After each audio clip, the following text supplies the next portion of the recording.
Hey guys, I am going to do a video today on a disease that I suffer from called MSK, or Medullary Sponge Kidney Disease. Before I go into anything though, let me just give you like what the technical definition is of this disease. MSK is a congenital disorder, meaning it is present at birth. MSK occurs when small cysts or sacs form either on tiny tubes within the kidney, known as tubules, or the collecting ducts, which are channels where urine is collected for removal. I am part of an MSK support group online, and most of those people, a lot of those people, have daily chronic MSK pain. I, however, do not have chronic pain.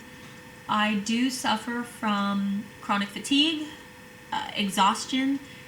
Honestly, those words do not even begin to describe the kind of tired that you feel with this disease. There are a lot of other people who also have those same symptoms. I started having issues with my kidneys in 2003 when I was 17, right after I turned 17.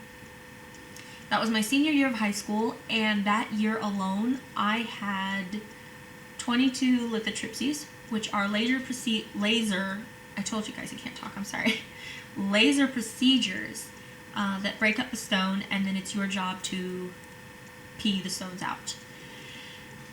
So yeah, I had 22 of those that year alone, and that was within like a 6-month period. Actually, I would go to school on Thursdays and then be picked up early, go have the lithotripsy, and then the next day be back at school. So I don't remember a whole lot of senior year. I was pretty loopy the whole time. I don't know how I graduated. I really don't. I look back and I just don't know how I did it. Anyway, so there was, to date, I have had somewhere, I've honestly lost count of how many lithotripsies I've had. I've had 30 plus lithotripsies now. And probably about 6 or 7 stents, and those are just tubes that go from placed in the kidney, and then they go all the way down to the bladder, and it just helps stones pass easier, helps the urine flow, and those are usually placed after a lithotripsy or some sort of like stone removal surgery, or a procedure where they're breaking up the stones, that kind of thing, just to make sure that no stones that are going to try to pass get stuck. That is where kidney infections come in. So, and those can be very dangerous. Back in 2005, I got pregnant with our first son, and that was a really difficult pregnancy. I stayed sick because of a kidney infection the entire time. And when it came down to it, I was given a nephrostomy. This was in Italy, so I don't know if they call them the same thing here. I don't know. But it's a tube that's placed in your side, and then they put it up, goes into the kidney, and it allows the flow of urine and or stones to just go directly out of your body and into a bag. Kind of like a colostomy bag for urine. That's, like, for lack of better description, that's kind of how I describe it. I was given the nephrostomy while I was 31 weeks pregnant, and it was done without anesthesia. It was one of the most horrific things that I've ever been through. Bar none. It was pretty bad. Later that day, though, I did become septic. I was given an emergency C-section. I had to have a blood transfusion, and I was on life support. I do not know how long I was on life support. It was I was really confused through like those first few days.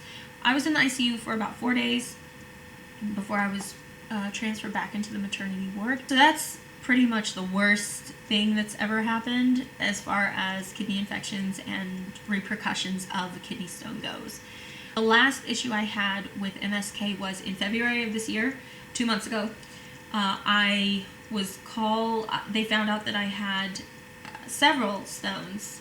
My kidney, in fact, was full. The left kidney was full of kidney stones, and the largest being right under about an inch around, and then I had 3 or 4 more that were half an inch each, and then I had a bunch of other little ones, smaller ones, that were in there. So I had to have those taken care of. After that, after my procedure, that first time, because I had to have tubes because they could not get all of the stones that were in the kidney the first time, so I had to have a tube. They were about 2 weeks apart. The second one was not such a big deal. The first procedure I had, though, it was right next to that whole experience that I had in Italy with emergency C-section, everything. This was a second. Honestly, it was extremely bad.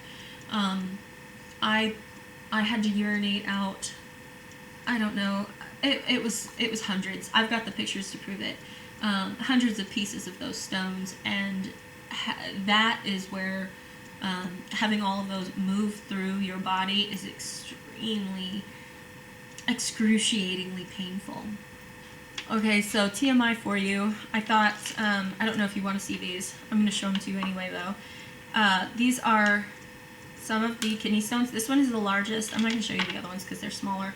They're kept I just keep them just in case doctors need to analyze them or something like that. But this is the largest stone that I have passed, well, one of the largest stones that I have passed without surgery or a procedure being done. This was passed while I was pregnant with my third son. I told them, because they didn't know what to do, you can't have a lithotripsy while you're pregnant. So I just told them, I was like, just hang on, let my mom bring me a bunch of watermelon and coconut water, pump me full of meds and painkillers, and let me do my thing. So for 3 days I worked on getting that sucker out, and it finally came out on its own. As far as pain management goes for myself, I am not one of the I'm blessed. I'm not one of the unlucky ones that has to deal with chronic pain on a daily basis. My issues are more with the fatigue and the tiredness that comes from this disease. I do have meds, though, that I can take to help with pain. If I ever do really, really need something, I just keep it on hand at all times. I do take potassium citrate on a daily basis. It's supposed to lessen the production of stones. I don't know if that is actually true, considering that since I've been on it, I've had all of these like humongous stones. Because of the MSK, I do not have enough potassium citrate in my body, so my blood becomes acidic. I can get heart palpitations, which I have always had, and I just never knew why. It was kind of interesting to find out that it was actually because of the MSK that I was having heart palpitations. So as long as I take the potassium citrate like I'm supposed to, my heart palpitations, for the most part, are just non-existent anymore. I've really wanted to do this video for a long time, and I just didn't know even where to start. I really just wanted to give people an inside look at what it's like to live with this disease. It is a really misunderstood disease. There are a lot of people who cannot even get proper pain meds because they're told that with MSK you're not supposed to have pain.